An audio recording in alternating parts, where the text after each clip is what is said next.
पिछली वीडियो में राहुल ने दो चरों में रैखिक समीकरण युग्म यानी pair of linear equation in two variables के बारे में सीखा। अब इस वीडियो में राहुल इस पर आधारित कुछ उदाहरण देखेगा।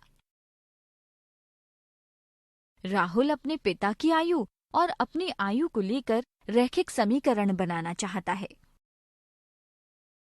2 वर्ष पहले उसके पिता की आयु राहुल से 6 गुना थी और 4 वर्ष बाद उसके पिता की आयु राहुल से 3 गुना हो जाएगी। तो आइए जानते हैं कि इस स्थिति को बीजगणितीय रूप में कैसे व्यक्त करते हैं।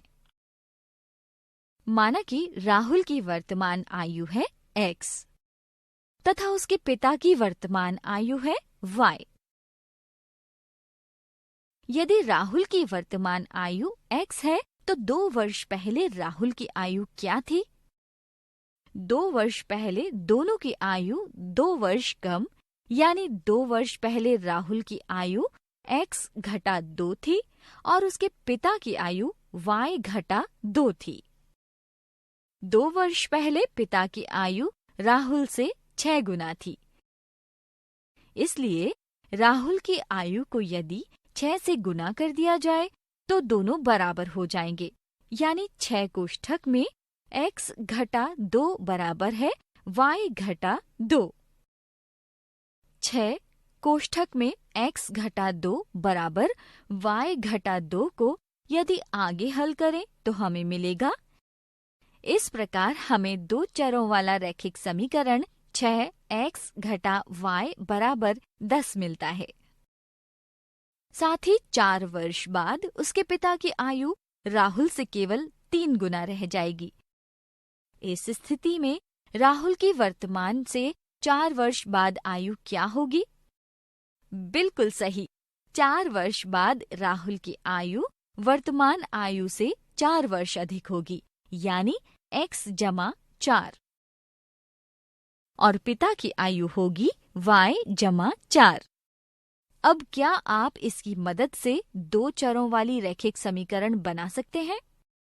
चलिए देखते हैं कि इसे बीजगणितीय रूप में कैसे लिखते हैं।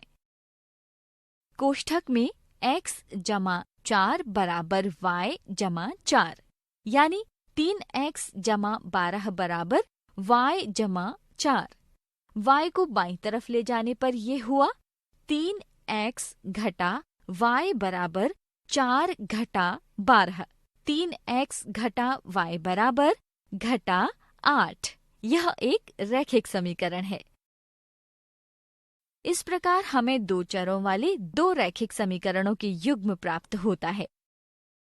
पहला 6x घटा y बराबर है 10 और दूसरा 3x घटा y बराबर है ऋणात्मक 8। अब यदि इस समीकरण युग्म की 2 चरों में रैखिक समीकरण युग्म के व्यापक रूप से तुलना करें तो इनमें a1 6, b1 ऋणात्मक 1, c1 ऋणात्मक 10 तथा a2 3, b2 ऋणात्मक 1 व c2 8 है।